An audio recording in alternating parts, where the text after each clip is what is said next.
An investigation into child sexual abuse among Jehovah's Witnesses and accusations that religious leaders led a cover-up within some of the group's 14,000 U.S. congregations. Our colleagues from the Center for Investigative Reporting obtained confidential memos shedding new light on the revelations. Special correspondent Trey Bundy has the story from Reveal, a new website, radio show, and podcast run by the Center.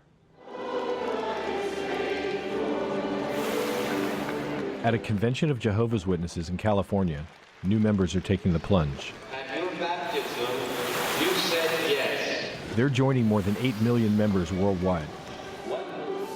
Believers are taught to renounce secular society because it's controlled by Satan, and not to socialize too much with outsiders. But charges of sexual abuse have brought this insular community under greater scrutiny. And now, in this San Francisco courtroom, the first child abuse case against the Jehovah's Witnesses to go to trial is underway. The next matter on the calendar. Candace Conti is suing the organization for failing to protect her from a known child abuser when she was 9 years old. If I were to sum up our goals of this case, it was to attack the policies and procedures that were in place that let a serial molester continue to molest children. Conti's lawyer says instructions from Jehovah's Witness leaders have enabled child molesters. The instructions were you keep these pedophiles secret. The case hinges on letters from Jehovah's Witness leaders to the heads of local congregations. For almost 20 years, they've ordered them to send reports like this one for every known child abuser, to hide these cases from their congregations, and not to cooperate with law enforcement or the courts unless instructed to. They've refused judges' orders to turn over these abuse reports, so no one knows how many cases like Conti's are out there. Jehovah's Witnesses abhor child abuse of any form. The Jehovah's Witnesses insist that they comply with the law, and their lawyers argue that the First Amendment gives them the right to set child abuse policies as they see fit. Religious beliefs and standards of Jehovah's Witnesses were at play in this case from start to finish. The religious beliefs come from the Watchtower Bible and Tract Society in Brooklyn, which has often used the First Amendment to defend its policies of separation.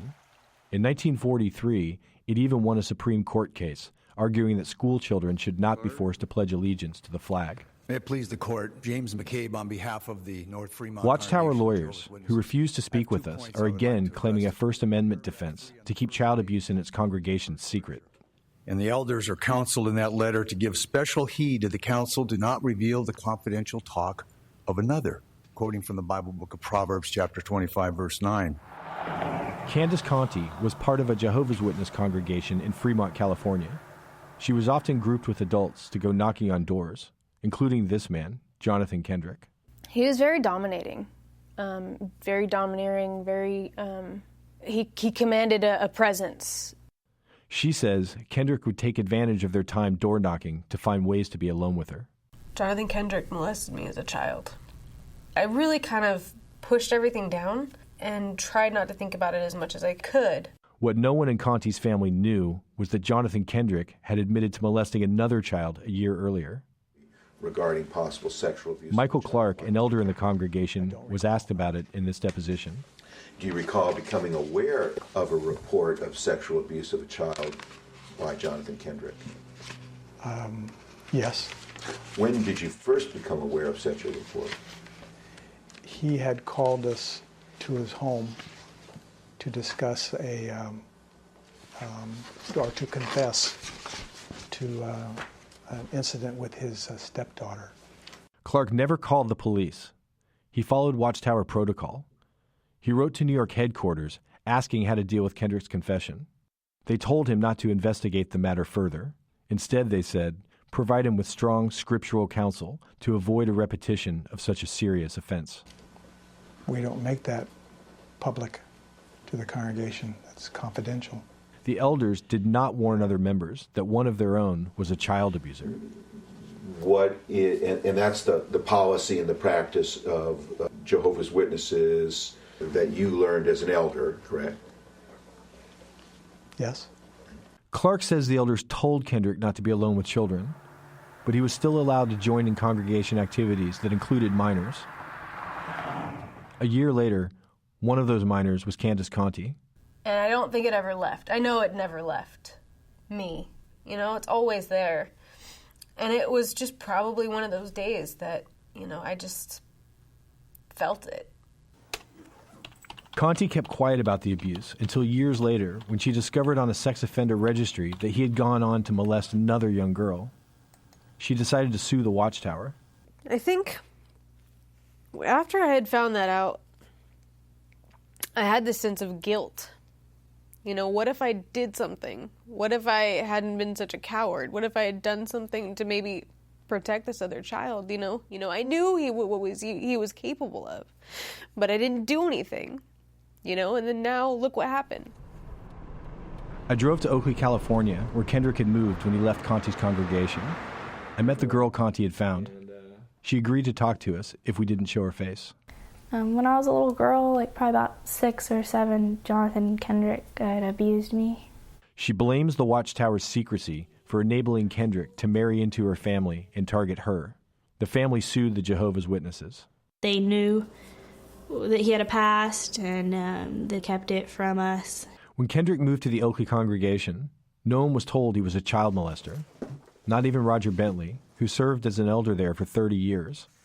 He reviewed this letter of introduction from Kendrick's old congregation. There's no indication at all that he's guilty of child abuse. So no mention of child abuse, but any mention of children? Well, if you read it, it very specifically says he's a very interesting individual who has taken the lead with some young ones in the congregation and helped them from veering off course. That's not a child abuser. That's a recommendation.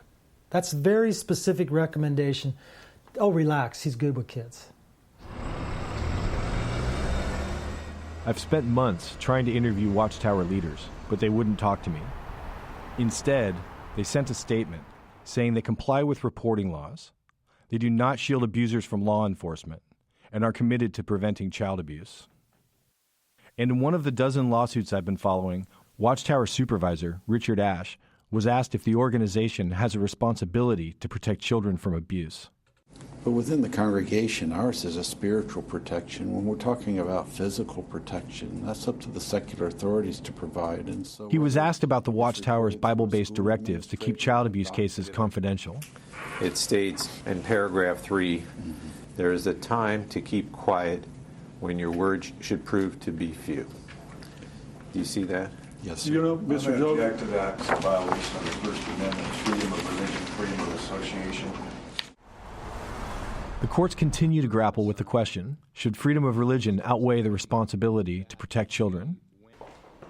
In Candace Conti's case, the jury overrode the First Amendment claims and decided the Watchtower and the North Fremont congregation were negligent and did not adequately protect her from abuse.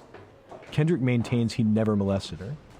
Pending appeal, she was awarded more than $15 million in compensation and damages. It's the first time a jury has ordered the Watchtower to pay for its child abuse policies. But for Kendrick's other victim, her case against the Watchtower was thrown out. Even though Kendrick confessed to the abuse in this deposition and served about 8 months in jail, the judge affirmed that the Watchtower's policies were protected by the First Amendment. It was not liable because the abuse occurred at home and not in the course of religious activity. The Watchtower had no obligation to warn the family about Kendrick's past. Kendrick is now free and still an active member of the Oakley congregation. The fact that Jonathan Kendrick is still a member in good standings is absolutely ridiculous. It's scary. I mean, the fact that he still has access to children, and really, my parents didn't have the power to know that Jonathan Kendrick was a child abuser. Let's give the parents the power to be able to protect their children. And that's what these organizations are hiding.